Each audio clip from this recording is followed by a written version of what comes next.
Olá, meus amigos do oitavo ano, vamos para mais uma aula, desta vez de número 13 e 14. Hoje nós vamos tratar de concordância verbal. Quando nós falamos a respeito da concordância verbal, estamos falando de que o verbo concorda com o sujeito. E aí existem dois aspectos do verbo concordar com o sujeito. Com o sujeito simples e com o sujeito composto que veremos posteriormente. Com o sujeito simples, o verbo concorda com o mesmo em número e pessoa. Ou seja, número quer dizer singular, plural. O verbo concorda com o sujeito, tanto no singular como no plural. Em pessoa, primeira, segunda ou terceira pessoa. Quer seja do singular ou que seja do plural. Certo? Vamos ao exemplo. Os garotos da cidade fugiam ao ver o estranho. Observem, os garotos fugiam. A concordância do verbo aqui, fugiam, está diretamente para os garotos, certo? Então isso aqui concorda com os garotos. A menina chamou o pai assustada. Quem chamou? A menina. Então, a menina chamou. Então, chamar está concordando com a menina que está no singular. Por isso que a regra inicial diz que o verbo concorda em número e pessoa. Se estiver no plural, vai concordar no plural. Se estiver no singular, vai concordar no singular. A pessoa, primeira, segunda ou terceira pessoa. Segundo ponto, quando se tratar de nomes próprios de obra ou de lugar, precedido de artigo, neste caso, o verbo concorda com o artigo. Aí nós vamos ver dois tipos de exemplo. Olha só, Estados Unidos é uma grande potência econômica.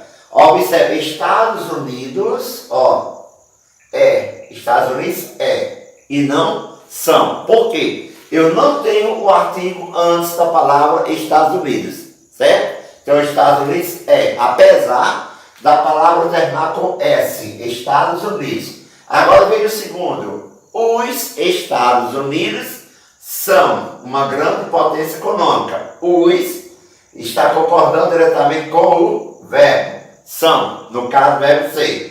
Então, como eu tenho o artigo precedendo o substantivo, que é o nome próprio, certo?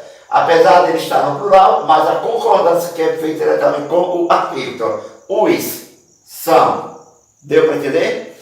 Lusíadas é uma obra importante em Camões. Lusíadas, o nome em si está no plural, mas é o nome da obra, não significa plural. Então, Lusíadas a concordância feita diretamente com o verbo ser. No segundo exemplo, eu usei o quê? O artigo, certo? Na hora que eu usei o artigo, os Lusíadas, então, os aqui é o artigo que está no plural, o verbo vai para o plural. Porque a concordância acontece entre o artigo e o verbo entre si. Minas Gerais, Minas Gerais é uma palavra que está usada no plural, mas não significa plural, é o nome do estado. Então, Minas Gerais certo? Na hora que eu digo as Minas Gerais, então, as Minas Gerais são, ok? Por causa do artigo, a concordância ocorre diretamente com ele. O último caso de sujeito simples, em que concorda com o verbo, vai ser quando este sujeito for representado por expressões como grande parte de, a maioria de, metade de, grande número de e etc. Seguido de um substantivo no plural. O que acontece aí? Eu posso usar o verbo tanto no singular quanto no plural, certo? Então, a maioria dos alunos, a maioria dos alunos não gostam. Quando eu digo não gostam de gramática, então gostam está concordando com alunos. Se eu disser a maioria dos alunos não gosta, então gosta está no singular, concordando com a maioria dos. Deu para entender? Aí, neste caso, a concordância vai diretamente para o verbo. Eu quero chamar a atenção de vocês para um outro detalhe. Escutamos muito quando as pessoas falam assim, nós olha a colocação, nós Outros dizem, a gente vai. Observe bem o seguinte, a expressão a gente, vai, caracteriza a terceira pessoa, correto a forma. Mas quando alguns dizem assim, a gente, vamos. Se a gente é terceira pessoa, como que o vamos, sendo a primeira pessoa do plural, vai concordar com a gente? Não pode. Então a gente vai. A gente está e não a gente estamos. A gente veio e não a gente viemos. Deu para entender? Porque a expressão a gente caracteriza a terceira pessoa. Então o verbo tem que estar na terceira pessoa do singular e não na primeira do plural. A mesma coisa no caso do nós. Nós é. Não, nós é. Não. Nós somos.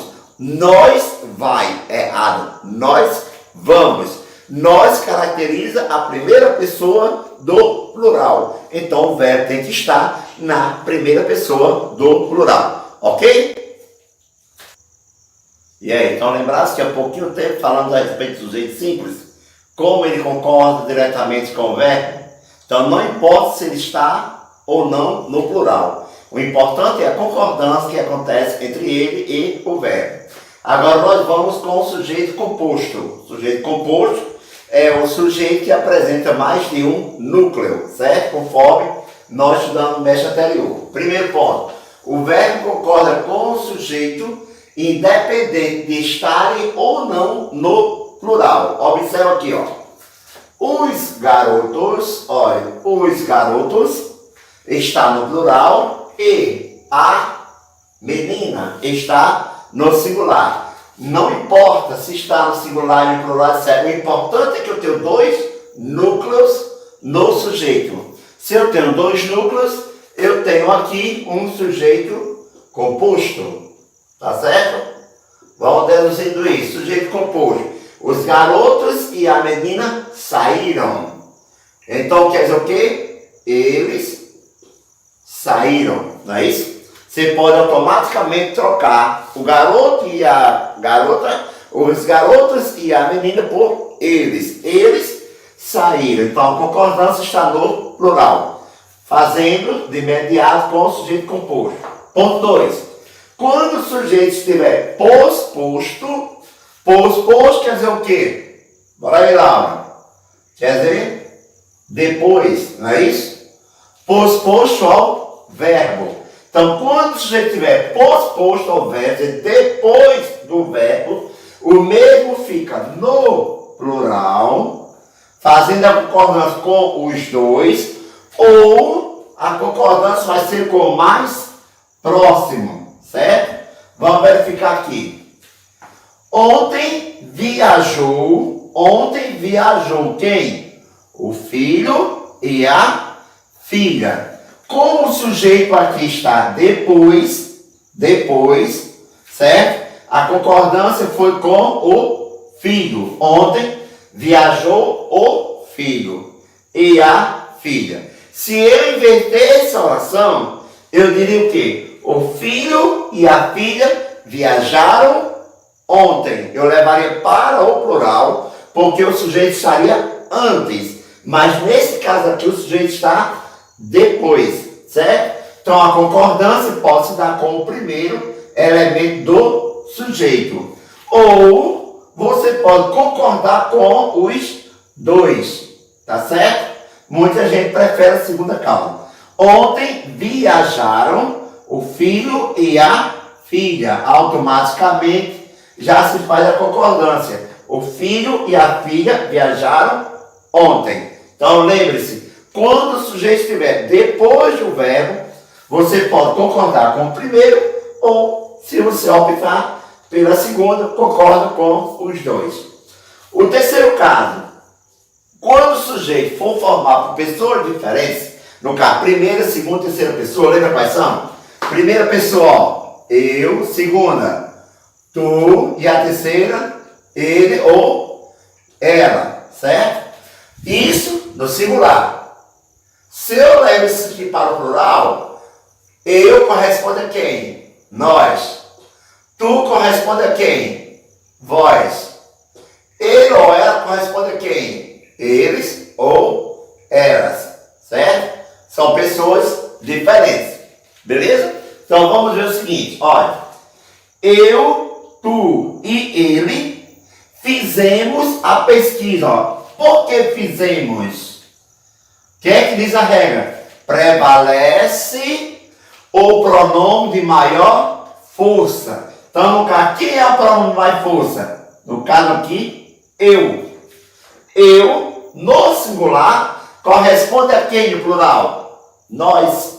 Não é isso? Corresponde a nós. Então, eu, tu, Laura, e tu, Pedro, certo? Então, eu, tu e ele fizemos, nós fizemos a pesquisa. Então, por esta razão, prevaleceu a primeira pessoa do plural, que substitui o eu.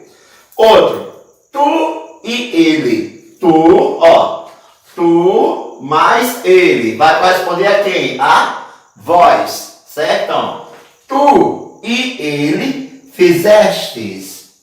Por que fizeste? Porque tu é mais forte do que ele. Então, tu é a segunda pessoa do singular, que corresponde à segunda do plural. Quem é a segunda do plural? Vós.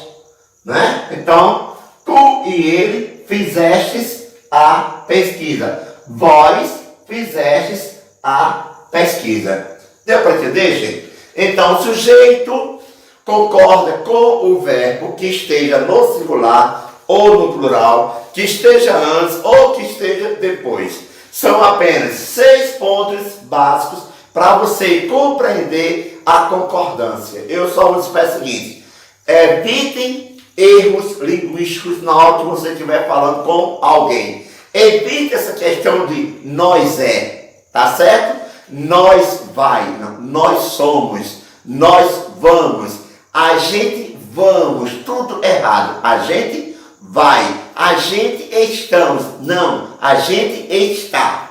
Entendeu? Por isso, faça direitinho, um bom estudo, bom proveito e bom simulado.